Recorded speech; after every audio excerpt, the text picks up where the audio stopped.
있습니다. 욥기서 42장 1절에서 6절까지 먼저 교독하시겠습니다. 1절부터 6절까지 저 한 절, 성도님들 한 절 교독하시겠습니다. 욥이 여호와께 대답하여 이르되 주께서는 못하실 일이 없사오며 무슨 계획이든지 못 이루실 것이 없는 줄 아오니 무지한 말로 이치를 가리는 자가 누구이니까 나는 깨닫지도 못한 일을 말하였고 스스로 알 수도 없고 헤아리기도 어려운 일을 말하였나이다. 싸우니 주여 내게 알게 하옵소서. 내가 주께 대하여 귀로 듣기만 하였사오나 이제는 눈으로 주를 배옵나이다. 그러므로 내가 스스로 거두어드리고 티끌과 제 가운데에서 베게 하나이다.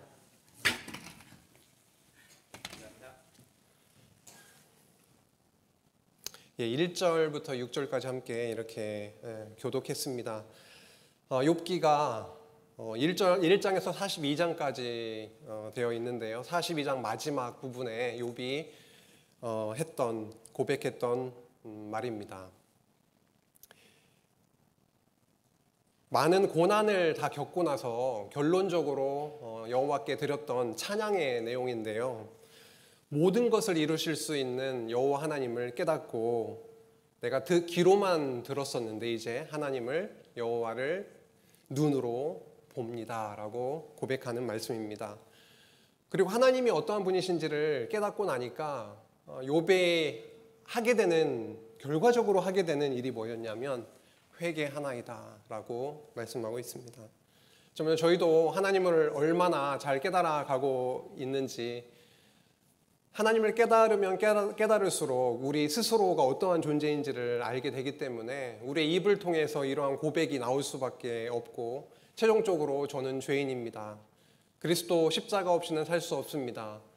여호와 하나님의 긍휼하심에 그 베푸심이 없으면 우리는 살 수 없는 존재들입니다 라고 하는 그 회개의 그 고백들이 저희들 입을 통해 나올 수밖에 없을 것입니다. 오늘 욥기서 1장에서 42장 짧지 않은 본문이지만 함께 욥기서에 어떠한 말씀이 담겨져 있는지를 함께 나누고자 합니다.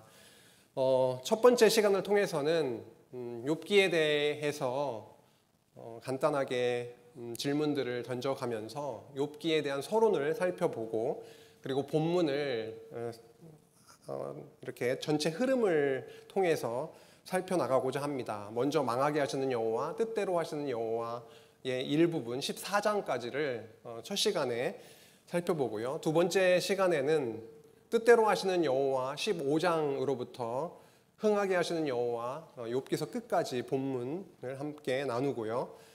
욥기서에 나타난 여호와의 전능성, 그리고 그리스도를 통해서 성취된 하나님의 전능성, 그리고 성도로 찬양케 하시는 엘샤다이, 전능하신 하나님에 대해서 함께 나누면서 결론을 맺고자 합니다.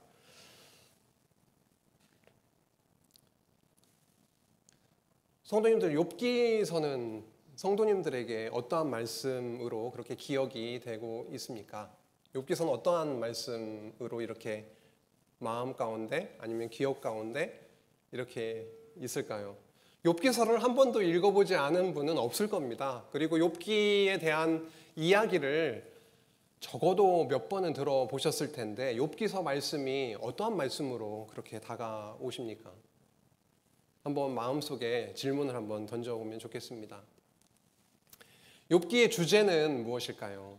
저희는 여호와 하나님의 전능성을 찬양한다, 전능성 찬양이라고 하는 주제를 익히 잘 배워오고 확인해 왔지만 어떠한 각도에서 읽느냐에 따라서 욥기서의 주제는 달라질 수가 있습니다. 그래서 어떤 관점으로 저희들이 오늘 욥기를 읽어나갈 것인가 라고 하는 부분도 참 중요하게 생각이 들고요. 그리고 욥기가 창세기로부터 계시록까지 하나님이 언약하시고 그 언약을 성취하시는 말씀인데, 결국은 하나님 나라를 언약하시고 그 나라를 이루어 주시는, 그리고 그 이루어 주시는 방법이 성전을 통해서, 그리고 예수 그리스도의 십자가를 통해서 하나님의 나라, 언약하신 그 나라를 이루어 주시는 그 말씀인데, 욥기서 말씀이 그것과 전혀 상관이 없다면 이상하겠죠. 성경 전체의 내용이 그 말씀이니까요. 그럼 욥기서 말씀이 단순히 욥의 어떠한 고난에 대한 이야기를 하시는 것인가, 아니면 그것을 넘어서는 하나님이 어떠하신 분이신가를 말씀하고 있는 것인가라고 하는 것을 저희가 생각을 해봐야 될 것입니다.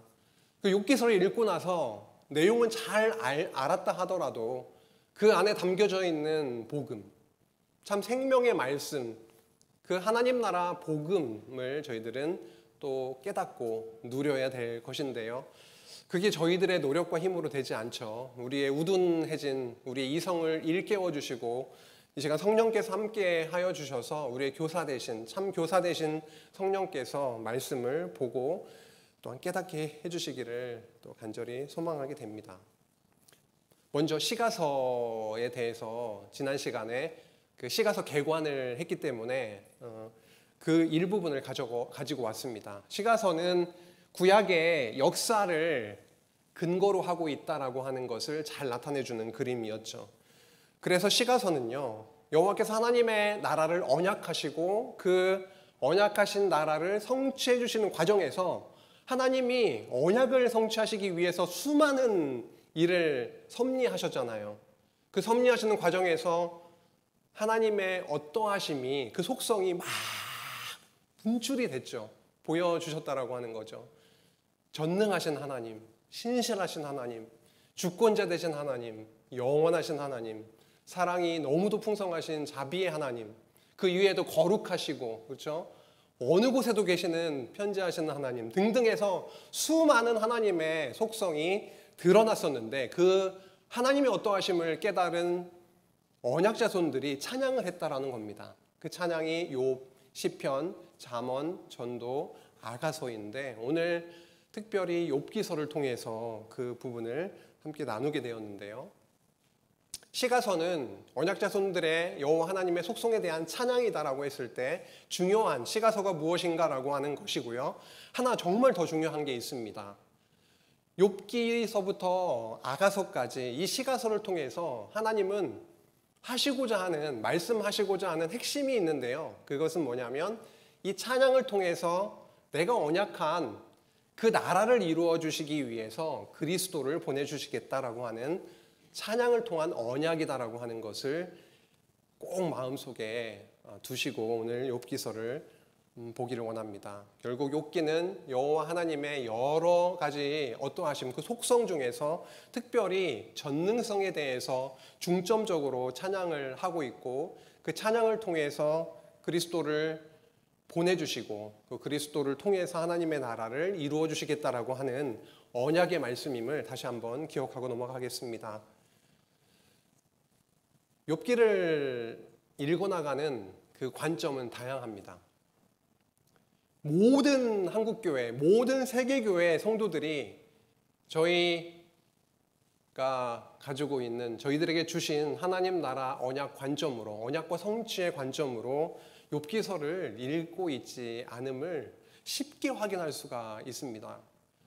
유튜브나 검색을 한번 해보세요. 욥기서는 어떠한 말씀인가? 욥기서 강론, 욥기서 설교 이렇게 검색을 해보시면 욥기서를 강론하시는, 설교하시는 많은 목사님들을 접하실 수가 있을 것입니다. 그런데 대부분이 이런 관점으로 접근하고 있습니다. 인간 욥이 얼마나 하나님 앞에서 모델이 될 만한 신앙의 사람이었는지에 대해서 초점을 맞추고 있죠. 그리고 욥이 당하고 있는 고난에, 이 성도가 이 세상에서, 이 땅에서 당하고 있는 그 고난에 대해서, 고난 사건에 대해서 집중하고 있기도 합니다. 그리고 고난이 인간이 당하는, 성도가 당하는 고난에 집중을 하다 보니까 그 시련과 고난의 원인을 하나님과 연결해서 생각하기보다는 어떻게 하면 이 시련을 벗어나게 할 수 있을까? 이 고난에서 어떻게 하면 벗어날 수 있을까라고 하는 그 인간의 반응 부분을 또 살펴나가기도 합니다. 그리고 욥기서 가장 마지막 부분에 보면 회복에 되는 역사가 있죠. 욥기 마지막 42장에 보면은 욥을 다시금 망했다가 다시금 흥하게 회복시켜 주시는 회복과 복의 말씀이 나오고 있는데, 이 말씀을 통한 위로 부분을 또 강조하기도 합니다. 그런데 제가 오늘 말씀드리고자 하는 것은 이러한 부분들이 전혀 100% 잘못됐다라고 하는 것을 말씀드리는 건 아닙니다. 당연히 욥의 고난에 대해서 잘 봐야 되겠죠. 그리고 그의 어떤 신앙의 삶에 대해서도 한번 살펴볼 필요가 분명히 있습니다. 그리고 고난의 의미는 무엇일지에 대해서 묵상해 볼 필요가 당연히 있습니다. 왜 그렇죠? 우리도 그러니까요. 우리도 살아가면서 많은 어려움이 실제로 찾아오고 또 겪고 있고, 우리가 풀 수 없는 어려운 그런 상황 속에 있기도 하기 때문입니다. 그런데 중요한 것은 욥기서를 저희가 읽어나가면서 이것이 하나님 계시에 관한 책이냐, 아니면 욥기서를 통해서 우리가 어떻게 살아야 되는 것을 말씀하는 것이냐라고 하는 이 갈래길에 저희들 서 있다라고 하는 것입니다. 하나님의 계시로 볼 것이냐 욥기를, 아니면 윤리 도덕에 대한 가르침으로 볼 것이냐라고 하는 것이죠. 당연히 이쪽으로 저희들은 살펴나가게 됩니다. 욥기를 구체적으로 보기 전에 서론격으로 몇 가지를 함께 보게 되겠는데요. 배경적인 겁니다. 욥기서 1장 1절에 보면은 어떻게 시작하고 있지요? 욥기서 1장 1절에 보면 우스 어디에서 살았던 욥 이렇게 나오고 있었죠. 우스 땅에 욥이라 불리는 사람이 있었는데 이렇게 나오고 있습니다. 그냥 읽고 넘어가면 우스 땅, 어딘가에 있었던 땅 이렇게 너무 이렇게 추상적으로 느껴질 것 같아서 찾아보니까 우스 땅은 에돔의 한 지역으로 이렇게 나오고 있습니다. 에돔 그러면 가나안 땅하고 멀지 않은 바로 옆에 있는 이방 나라인 거죠. 모압, 에돔, 그렇죠? 위에는 암몬이 있을 거고요. 여기는 이제 가나안 땅이 되겠습니다. 예루살렘이 여기 있으니까요, 그렇죠? 그래서 에돔 땅이라고 하는 것이고요. 이야기 배경은 족장 시대로 보여집니다. 왜냐하면 욥이 제사장 역할을 하고 있어요. 42장에 보면은 아브라함도 이렇게 제단을 통해서 여호와께 제사를 드렸고요, 그렇죠? 제사장의 역할을 하고 있는 것을 보니까 그 시대였겠구나. 그리고 얼마나 하나님께 복을 받았는지에 대한 척도로서 가축을 얼마큼 이렇게 주셨는지 아주 자세하게 기록을 하고 있고, 욥의 친구들이 등장을 합니다. 세 친구들이, 그렇죠? 그 친구들이 족장시대의 인물들로 그렇게 성경을 통해서 확인이 되고 있고, 그리고 욥이 족장시대 인물처럼 엄청나게 장수를 하고 있다고 하는 겁니다. 42장 끝에 보면은 욥이 회복하고 나서 140년 동안 아들과 손자들 4대를 보고 나이가 다 차가지고 늙어서 하나님의 부름을 받는 내용이 적혀 있습니다. 적어도 200살 정도는 살지 않았을까 싶은 거예요. 140년을 더 살았다라고 하는 것이고요. 욥의 친구들이 왔는데 나이가 지긋이 든 사람들이었습니다. 그러면 한 200세 이상 되지 않았을까라고 하는 것을 추정해 볼 수 있는데, 아브라함이 175세, 이삭이 180세, 야곱이 147세, 모세가 120세 정도 살았으니까 그렇게 정도, 그 시대 정도 될 가능성이 많겠구나라고 하는 것인데요. 시대적 배경은 그렇다 하더라도 이게 언제 기록되었는지에 대한 힌트는 전혀 없습니다. 전혀 없습니다. 다음으로 등장인물을 다시 한번 살펴볼게요. 먼저 1장부터 3장까지는 욥과 하나님과 사단의 대화가 오가고 있습니다. 그 다음에 욥이 엄청나게 어려움에 처하게 되고 욥과 아내와의 대화도 나오고 있죠. 등장인물을 살피는 겁니다. 4장부터 37장까지가 토론의 부분인데 욥과 친구들의 토론입니다. 엘리바스, 빌닷, 소발, 그리고 마지막에 이제 엘리후가 등장을 하고 있는데요. 그러다 보니까 욥과 친구들이 등장인물로 나오고 있고, 그리고 세 번째 파트에서 38장에서 42장 부분 넘어가면 하나님과 욥의 대화로 되어 있습니다. 이런 등장인물들이 나오고 있구나라고 하는 것이고요. 주제는 여호와의 전능성을 찬양하는 것입니다. 여호와의 전능성 찬양이 주제입니다. 주제 전로는 42장 1절에서 2절이죠. 함께 읽어볼까요? 시작. 욥이 여호와께 대답하여 이르되 주께서는 못하실 일이 없사오며 무슨 계획이든지 못 이루실 것이 없는 줄 아오니. 전능의 하나님에 대해서 고백을 하고 있습니다. 42장 마지막 장에서요. 욥기에서 전능성만 나오는 건 아닌 거 너무 잘 알고 계시죠? 여호와 하나님의 다양한 속성들이 욥기에서도 막 분출되어 나옵니다. 그런데 왜 전능성 찬양이라고 이렇게 더 집중하고 있느냐? 오늘 함께 쭉 살펴나가시면 그렇구나. 욥기가 하나님의 여러 속성 중에 전능성을 중심으로 주목하면서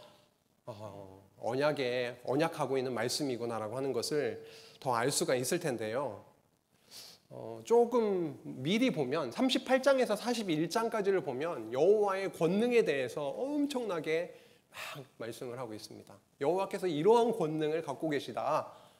그리고 그 다음에 나오는 내용이 바로 42장 말씀인 거죠. 여호와의 전능성을 인정하고 찬양하고 회개에 이르게 되는 그 욥기의 결론과도 같은 그런 부분입니다. 그래서 주제는 여호와의 전능성 찬양이다라고 하는 것이고요. 지난 시간에 함께 나누었던 부분이죠. 역사서에도 하나님의 전능하심에 대해서 너무 많이 나오고 있습니다. 천지 창조로부터 시작을 하고 있잖아요. 그렇죠? 전능하신 분이 창조를 하시고 언약을 세우시고 그리고 죄 가운데 있었던 그들을 완전히 쓸어버리시는 심판에 전능하신 하나님의 통치에 대해서도 나오고 땅 언약을 해주셨는데 그 나라를 이루어 주시겠다라고 언약을 하셨는데 땅도 정복하게 해주시고 그래서 전능하신 능력으로 아담과 아브라함에게 세우셨던 그 하나님의 나라를 그 나라 언약을 성취하시는 전능하신 하나님에 대해서 역사서에 그냥 가득 차 있는 겁니다. 그 몇 가지 예들이 지난 시간에 살펴봤던 것이고요. 그 중에 딱 하나만 볼까요? 땅 언약을 성취하시는데 요단강을 갈라가지고 마른 땅으로 건너가게 하는 겁니다. 그 당시에 물이 철철철철 넘치는 시기였는데 말이죠. 그래서 전능하신 하나님께서 언약을 세우신 그 여호와께서 그 능력으로 언약을 성취해 가시는 역사를 저희들이 확인을 했던 것입니다. 그래서 여호와 하나님은 전능하시다라고 하는 게 저희들 결론으로 떨어지죠. 그와 동시에 전능하신 하나님이시기 때문에 언약을 세우셨고 그 언약을 이루시는 신실하신 분이시고 그러니까 주권을 갖고 계시기 때문에 무엇이든지 하나님이 원하시면은 전능하신 그 하나님이 통치하실 수 있는 분이시다라고 하는 것, 주권성에 대해서도 우리가 알게 되는 거고요. 영원하신 그 하나님의 풍성하신 자비하심, 그 사랑에 대한 부분도 당연히 저희들이 욥기서를 통해서도 확인하게 되고 뒤에 나오는 시편, 잠언전도, 아가서를 통해서도 확인하게 되죠. 하나님의 전능성을 저희들이 확인하게 되면 뭘 확인하게 되는 겁니까? 동시에 하나님의 전능하심 그리고 우리의 무능함을 확인하게 되는 거잖아요. 그러니까 하나님이 전능해 보이지 않으면 우리는 나름 능력 있는 걸로 착각을 하면서 사는 거죠. 그래서 하나님의 역사 섭리 가운데 자꾸만 어떤 부분들을 이렇게 섭리를 해나가시나요? 너는 할 수 없어. 너는 무능한 존재야. 내가 약속했지. 자손을 번창시켜 주시겠다고 언약하신 하나님은 쑥쑥쑥쑥 잘 낳는 조건으로 만들어 가시는 것이 아니라 오히려 애굽의 통치 하에 아주 고된 핍박 하에 있게 하시고 또 때로는 어떻게 하시나요? 잉태해야 될 그 여인에게 불임의 상태로 가게 하시잖아요.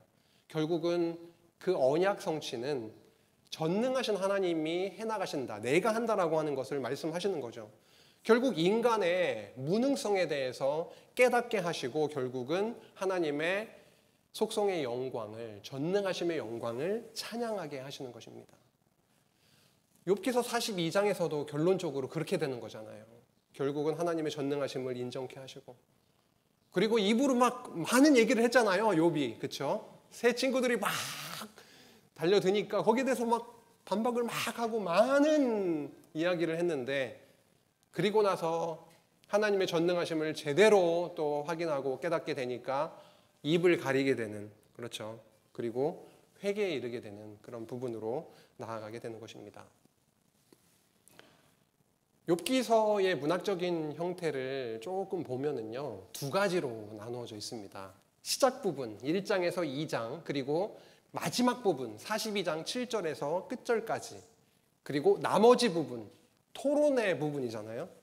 욥과 친구들이 막 토론을 주고받는 그 부분, 그 크게 두 부분으로 나눌 수 있는데, 앞의 내용 처음과 끝은 이야기로 되어 있습니다. 그리고 토론 부분은 뭘로 되어 있다고요? 시로 되어 있습니다. 저희는 잘 못 느껴요. 한글 성경을 보면은 그냥 뭐 이야기처럼 이렇게 번역이 되어 있어서 잘 못 느끼는데, 히브리 성경을 보면은 앞과 끝은, 처음과 끝은 이야기로 되어 있고 가운데 토론의 부분은 시로 되어 있다라고 하는 건데요. 제가 가지고 읽고 있는 이 성경, 한영 성경을 제가 사진을 찍었습니다. 사진을 찍었는데 여기에도 보면은요, 지금 3장이니까요. 1장부터 2장까지는 문학적 형태가 어떻게 된다 그랬죠? 이야기라고 그랬죠. 이야기답죠. 이렇게 막 이렇게 되어 있잖아요. 그렇죠? 보세요. 꽉 차 있잖아요. 이야기. 근데 3장으로 넘어가면은 조금 달라 보이시죠? 특히 영어를 보면은 굉장히 이 편집 상태가 굉장히 달라 보이시죠? 네. 히브리 성경을 봐도 달라지는 것을 볼 수가 있습니다. 그래서 3장부터 어느 장까지요? 42장 6절까지. 그렇죠? 그 토론의 부분은 이런 식으로 주고받고 하는 이 시로 되어 있다라고 하는 거 눈으로 확인시켜 드렸고요. 이제 흐름입니다. 욥기가 어떻게 흘러가고 있느냐라고 하는 거예요. 크게 세 부분입니다. 하나님이 욥을 망하게 하세요. 그리고 끝부분은 흥하게 하십니다. 회복을 시켜주십니다. 그런데 욥의 세 친구들은 극구 까닭 없이 너가 지금 망한 게 아니다라고 하는 이야기를 계속 세 번의 토론을 통해서 이야기를 합니다. 너는 죄를 지어서 그래. 너가 범죄를 해서 그래.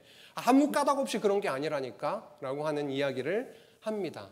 그런데 결국 세 번의 토론의 사이클을 통해서 이 하나님께서 욥에게 주신 그 고난은 하나님의 뜻대로, 전능하신 하나님의 뜻대로 주셨다라고 하는 것을 저희들로 확인하게 해줍니다. 결국 망하게 하시고, 전능하신 하나님께서 하나님의 뜻대로 망하게 하시고 흥하게 하신다라고 하는 그 욥의 고난의 상황이, 전능하신 하나님께서 하나님의 뜻대로 망하게도 하시고 흥하게도 하신다라고 하는 그 말씀이 핵심입니다. 이 흐름을 저희들 오늘 말씀 본문을 통해서 확인해 나가게 될 것입니다. 욥기 시작하기 어렵네요. 아직 본격적으로 시작이 안 됐네요. 이번에 가겠습니다. 키워드들을 좀 몇 개 확인해 보려고 해요. 욥기서를 어제 제가 카톡방에 신뢰를 무릅쓰고 올렸는데 좀 읽고 오셨죠? 읽어보시니까 키워드들, 어떤 키워드가 참 중요한 것 같다 이런 게 좀 있을까요? 하나라도? 아무거나 말씀해 보세요.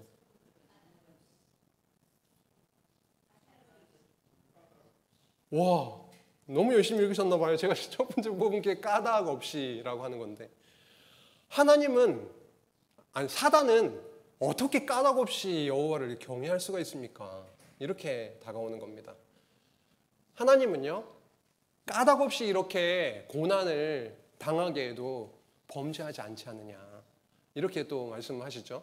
그리고 욥의 세 친구도 자꾸 이런 말씀, 이런 단어들을 사용을 자꾸 하려고 해요. 하면서 또 다른 얘기를 해요. 죄악이다라고 하는 단어를 자주 씁니다. 친구들이. 그렇죠? 세 친구들이. 또 죄 때문에 그래. 너 죄악 때문에 그래. 범죄해서 그래. 이런 말씀을 계속 하고 있죠. 고난이다라고 하는 키워드는 뭐 빼놓을 수 없고요. 그리고 전능자, 샤다이라고 하는 단어가 정말 많이 나옵니다. 전능자라고 하는 단어가 전능하신 하나님이 주제인데요. 하나님의 전능성이 주제인데, 주제와 직결되는 샤다이라고 하는 단어가 여러 번 나오고 있습니다. 세 친구도 전능하신 하나님에 대해서 계속 이야기를 해요. 그런데 다른 쪽으로 또 틀어서 너 죄 때문에 그래 이렇게 또 나아가고 있음을 보게 됩니다. 그리고 새 친구들이 보면은 하나님의 정의와 공의에 대해서 자꾸만 언급을 해요. 그건 뭘 의도하는 걸까요? 야, 하나님이 얼마나 정의롭고 공의로우신 분이신지 알아? 그래서 너 망한 거야. 이렇게 가는 거죠. 그래서 키워드 좀 생각을 해보고 이제 본문으로 넘어가도록 하겠습니다. 첫 번째 부분이죠. 망하게 하시는 여호와. 욥을 사단에게 맡겨서 완전히 망하게 하시는 겁니다. 그리고 망하게 된 이후에 욥이 얼마나 눈물 어린 탄식을 하는지 모르겠습니다. 3장에 그런 말씀이 이어지고 있죠. 1장 시작하면서 보면은 욥이 어떠한 자인지에 대해서 자세하게 하나님이 막 그렇게 말씀을 하세요. 첫째 줄 한번 보시면 온전하고 정직하여 하나님을 경외하며 악에서 떠난 자더라. 이거보다 더 좋은 표현이 어디 있을까요? 누가 저희한테 이런 표현을 좀 해주면 너무 좋겠죠. 그렇죠? 그것도 하나님이 지금 표현을 해주시는 거예요. 욥에게 정말로 경외하며 악에서 떠난 자다. 그리고 보니까 아들, 딸도 많이 주시고 풍성한 소유물도 주시고 동방 사람들, 또 아까 동방이라고 했을 때 여기 에돔 나왔고 모압, 암몬, 에돔 여기가 동방이거든요. 그쪽 그 당대에 그 동방 사람들 중에 가장 훌륭한 자였다. 가장 큰 자였다라고 하는 겁니다. 최상급을 쓰고 있습니다. 자녀의 성결을 위해서 어떻게 하면 범죄했을까 봐 제사를 드리고 번제를 드렸던 그런 하나님을 경외했던 자다라고 얘기하고 있죠. 이러니까요. 하나님이 욥에 대해서 처음부터 이렇게 말씀해 주시니까 이 욥기서를 읽는 이 성도들이 아이고 욥이 이렇게 하나님 앞에 이렇게 살았구나. 아이고 나도 이렇게 살아야 되겠구나. 이렇게 이제 가는 거죠. 근데 이 소망은 나쁜 소망이 아니죠. 하나님 앞에 욥처럼 하나님을 경외하며 살기를 소망하는 성도들의 우리의 소망이야 너무 아름답죠. 그런데 욥기서를 통해서 하나님 무엇을 말씀하시고자 하시는 건가? 이거를 놓지 않고 갈 때는 조금 이 판단을 좀 유보할 필요가 있습니다. 하나님이 천상회의를 통해서 사탄과 이야기를 하고 계십니다. 사탄에게 얘기하죠. 내 종 욥을 보았느냐? 그는 온전하고 정직하여 경외하고 악에서 떠난 자다. 이런 자가 세상에 없다. 이러니까 사단이 뭐라고 하는 겁니까? 까닭 없이 그렇게 했을 것 같습니까? 라고 하는 거예요. 욥이 어찌 까닭 없이 하나님을 경외하겠습니까? 분명히 하나님이 많은 소유물도 주고 엄청난 것들을 쏟아부어 주니까 그러니까 경외하는 거 아니겠습니까? 저희들한테 일단 좀 쏟아부어 주시면 저희도 좀 아이고 하나님 이렇게 될까요? 그의 손으로 하는 바를 복되게 하사 그의 소유물이 땅에 넘치게 하셨기 때문에 그렇게 그런 까닭이 있지 않겠습니까? 그러니까 하나님이 어떻게 하나요? 넘겨줍니다. 사단에게 욥의 모든 소유물을 맡겨버리세요. 그래서 그 결과 많은 소유물들을 잃어버리게 됩니다. 뭘요? 가지고 있던 양이나 낙타나 많은 종들, 하물며 가족들까지 자녀들까지 그냥 죽임당하게 되는 너무 슬픈 그 일이 벌어지게 되는 겁니다. 엊그제 저희 성도님 중에도 가족을 잃은 성도님이 계시잖아요. 그런 일이 벌어졌을 때 과연 마음이 어땠을까요? 사랑하는 자녀들이 순식간에 그냥 다 사라져버리는.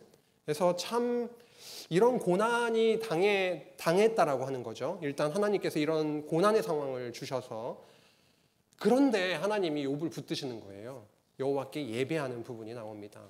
뭐 저주하고 이렇게 어떻게 이런 일을 주실 수 있습니까? 라는 것이 아니라 주시니도 여호와시지 않습니까?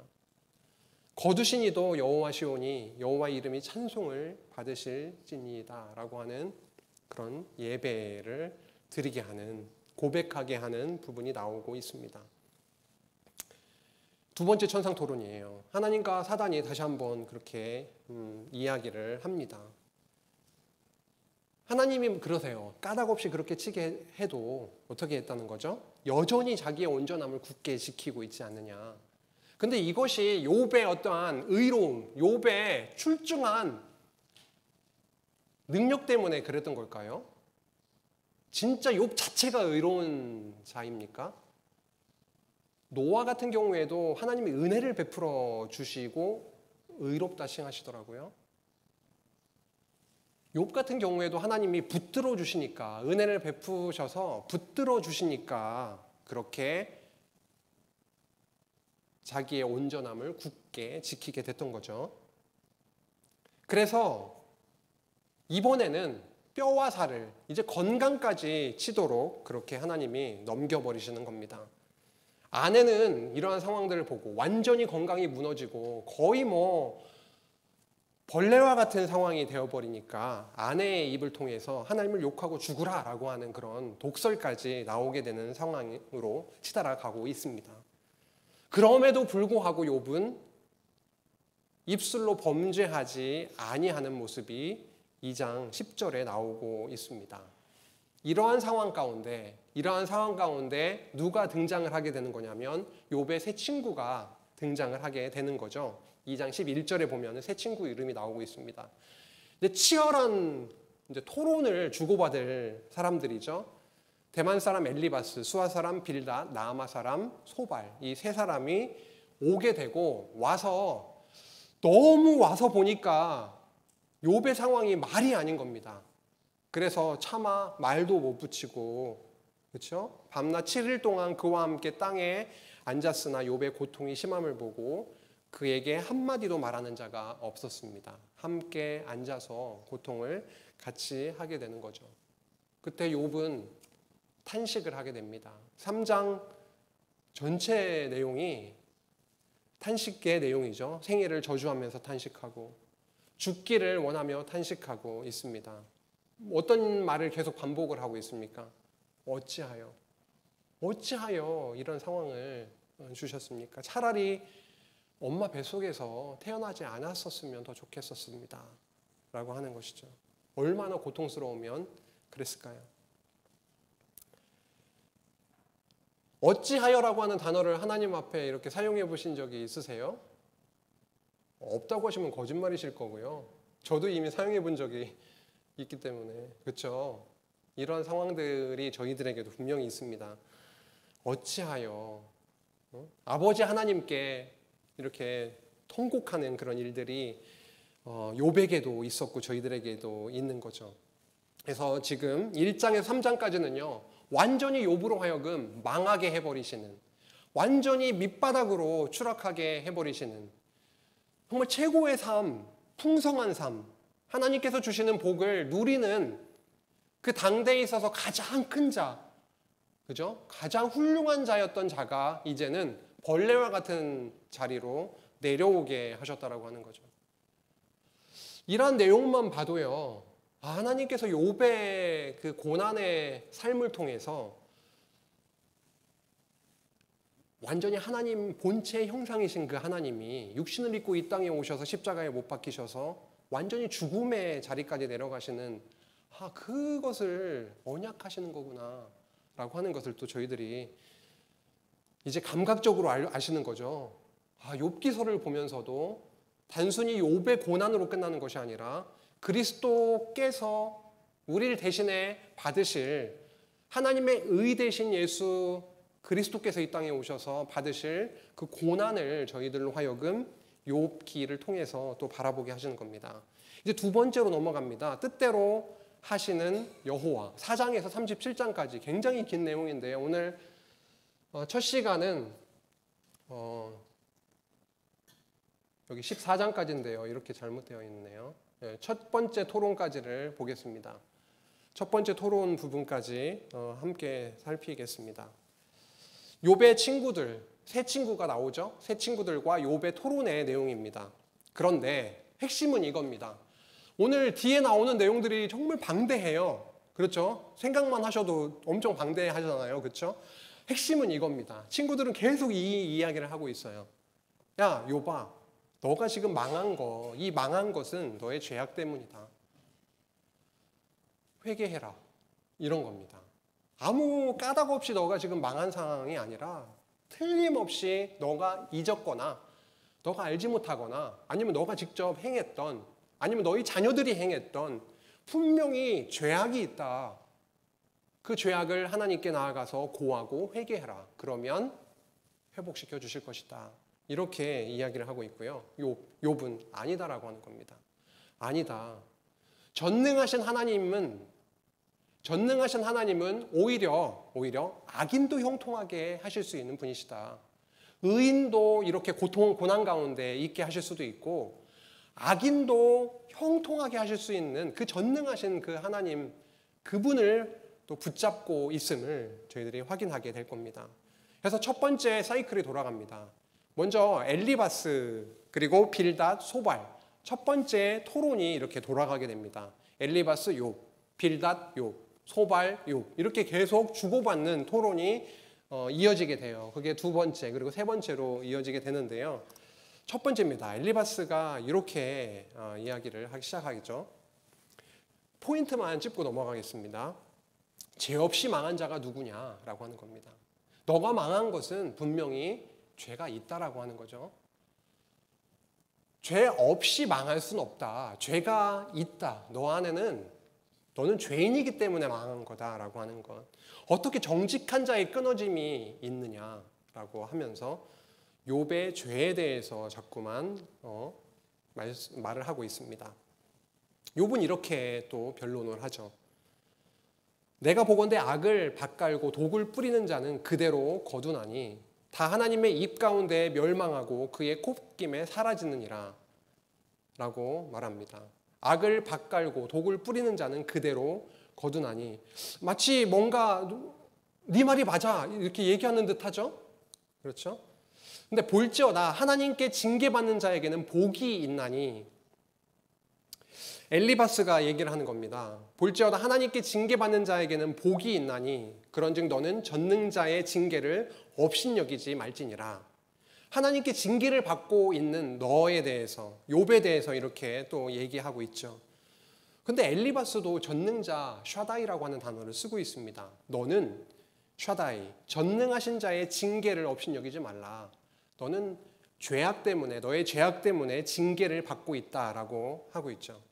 욥은 이에 대해서 반박을 합니다. 나의 간구를 누가 들어줄 것이며 나의 소원을 하나님이 허락하시랴. 이는 곧 나를 멸하시기를 기뻐하사 하나님이 그의 손을 들어 나를 끊어버리실 것이라. 다음이 중요합니다. 그러할지라도 내가 오히려 위로를 받고 그칠 줄 모르는 고통 가운데에서도 기뻐하는 것은, 이러한 상황 가운데 있어도 내가 위로를 받고 기뻐하는 것은 내가 거룩하신 이의 말씀을 거역하지 아니하였습니다. 너는 나에 대해서 죄가 있어서 멸망당했다라고 하고 있지만 그게 아니다라고 하는 겁니다. 그게 핵심이고요. 빌닷으로 넘어가면 빌닷이 이렇게 얘기합니다. 하나님이 어찌 정의를 굽게 하시겠느냐? 정의의 하나님이시지 않느냐?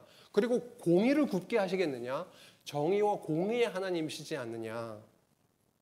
내 자녀들이 주께 죄를 지었으므로 주께서 그들을 그 죄에 버려두셨나니. 너의 자녀들의 죄악 때문에 정의와 공의의 하나님께서 너를 멸망당하게 했다. 고난 가운데 있게 하셨다라고 말하자 빌닷은 또 이렇게 합니다.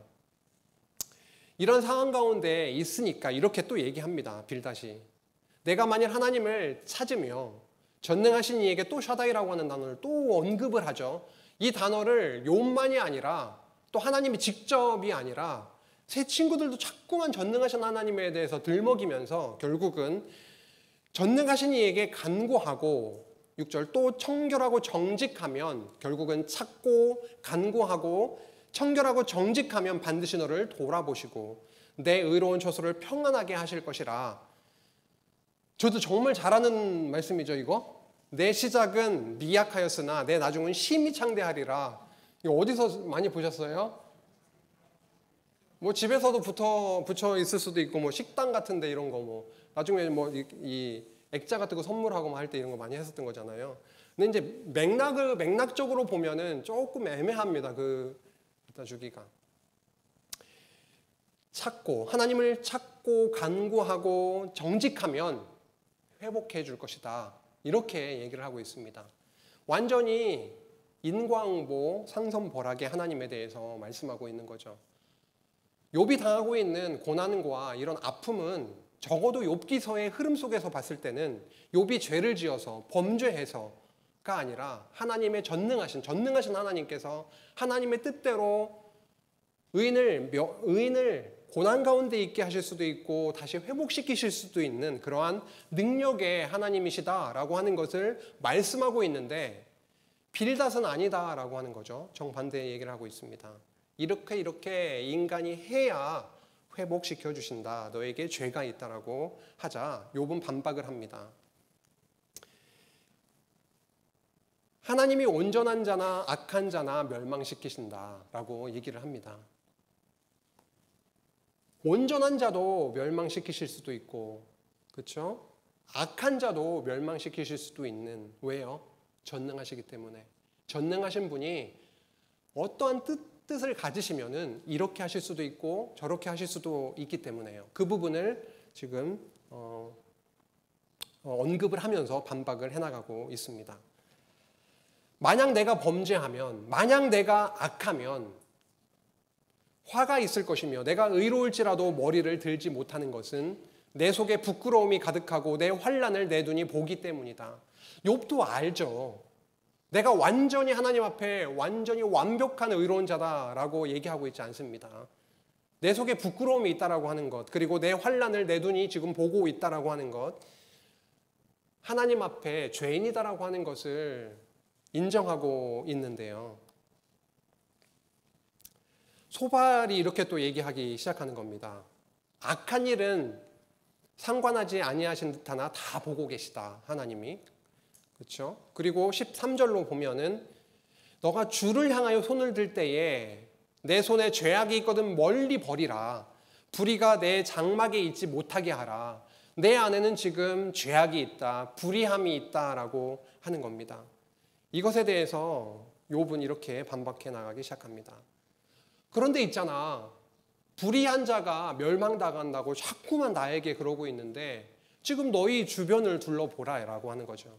어떻게 강도의 장막이 형통할 수가 있느냐. 사실 저희도 이걸 많이 보면서 살고 있죠. 하나님을 믿지 않는 자들의 형통함, 세상적인 형통함에 대해서 저도 계속 질문을 던지면서 살고 있지 않으신가요? 하나님을 믿지 않는 사람들이 어떻게 저렇게 잘 될 수가 있어? 하나님을 더 믿고자 애쓰는 나에게 혹은 우리 지체에게 어떤 이런 일이 있을 수가 있어. 하나님 어찌하여 이렇게 가는 거 아니겠습니까?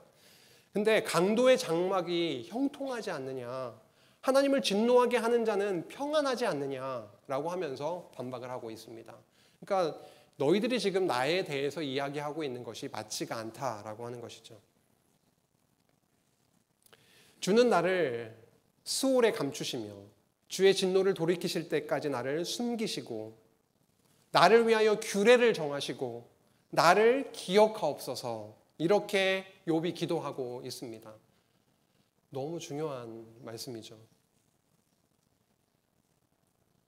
하나님이 감추어 주시지 않고, 그렇죠? 숨겨 주시지 않으면, 그리고 하나님께서 정하신 제사 규례가 있지 않으면 하나님 앞에 완벽하지 못한, 하나님 앞에 죄악투성이인 욥, 그리고 우리 성도들이 설 자리가 없을 겁니다. 그런데 욥은 단언코 이렇게 고백하고 있습니다. 규례를 정하시고 나를 기억하옵소서라고 기도를 하고 있습니다. 우리의 기도인 거죠. 하나님이 속죄하신다라고 하는 그 구약 성경의 단어를 보면은 그 죄 자체를 완전히 지우개 지우듯이 이렇게 없애버린다라고 하는 개념보다는 덮어주신다라고 하는 그런 뜻이 있거든요. 하나님이 우리 이 본질 자체가 완전히 막 확 뭔가 바뀌는 그게 아니라 죄악 투성이인 우리를 완전히 덮으셔서 죄 없다 해주시는 건데요. 그것이 구약에서는 성전 제사, 규례를 통해서 이스라엘 백성들을 그 죄악 많은 이스라엘 백성들을 보호하시고 은혜로 용서하셔서 제사장 나라의 거룩한 백성을 삼아 주셨던 것이고, 지금 우리 성도들 역시도, 그리고 욥도 고백하고 있듯이 하나님 앞에 죄 많은 자이지만 규례를 정하시고 나를 기억하여 주옵소서, 규례를 통해서 나의 죄를 사하여 주옵소서, 이런 기도를 드리고 있음을 보게 됩니다. 장정이라도 죽으면 어찌 다시 살리이까? 나는 나의 모든 고난의 날 동안을 참으면서 풀려나기를 기다리겠나이다 라고 고백하면서 첫 번째 토론을 마치고 있습니다. 우리 성도들의 인내는 어디서 나올까요? 인내 잘하세요? 인내 정말 못하더라고요. 저도 최근에 엊그제 일이에요. 퇴근을 해서 집에 갔습니다. 근데 갑자기 제가 확인을 했거든요. 오전까지, 아니면 그 전날까지 정상적으로 에어컨이 가동이 되고 있었어요. 정상적으로. 근데 퇴근하고 집에 가니까 어떤 현상이 일어났냐면 에러 코드가 뜨면서 안 돌아가는 거예요. 마음이 평안했을까요? 갑자기 안에서부터 이 불편한 기운이 막 올라오는 거예요. 이거 뜨거운데, 잠잘 때 많이 불편할 것 같은데, 이런 마음이 막 올라오면서 투덜거리는 그 마음. 어찌하여까지는 안 갔어도 비슷한 마음. 이 더워서 에어컨 하나 고장나도 이렇게 부글부글, 이런 이 죄악 많은 자인데 정말 인내심이 없는 거예요. 근데 오늘 보면 욥 같은 경우에는 이런 고난 가운데 있음에도 불구하고 나는 모든 고난의 날 동안을 참으면서 이 고난에서 풀려나기를 기다리겠나이다라고 하는 고백을 하면서 첫 번째 그 변론을 끝내고 있다라고 하는 겁니다. 이 기다림, 이 인내는 어디서부터 나오는 겁니까? 하나님을 전폭적으로 경외하고 신뢰하고 믿는 그 신앙이 없으면 계속해서 우리 기준으로 그렇게 부글부글 어찌하여 이런 내용들이 나올 수밖에 없을 텐데, 하나님은 욥을 꼭 붙들고 있으시구나. 하나님의 택한 백성들을 위한 규례를 기억하시고 그 규례를 통해서 하나님이 붙들고 이끌어 가시고 있구나라고 하는 것을 또 첫 번째 토론의 끝부분을 통해서 확인하게 됩니다. 오늘 첫 번째 시간 이렇게 마쳤습니다. 욥기서는 이러한 말씀이다라고 하는 것을 조금 마음속에 첫 시간의 내용을 통해서 담으시고, 두 번째 시간, 두 번째 토론, 세 번째 토론을 통해서 좀 거친 다음에, 사실 끝부분이 오늘 함께 나누고자 하는 핵심 내용인데요. 두 번째 토론, 세 번째 토론은 간략하게 더 이렇게 요약을 하면서 지나가고 끝부분에 좀 복음의 내용을, 핵심의 내용을 나누고자 합니다. 잠시 휴식하셨다가 둘째 시간 시작하겠습니다. 수고하셨습니다.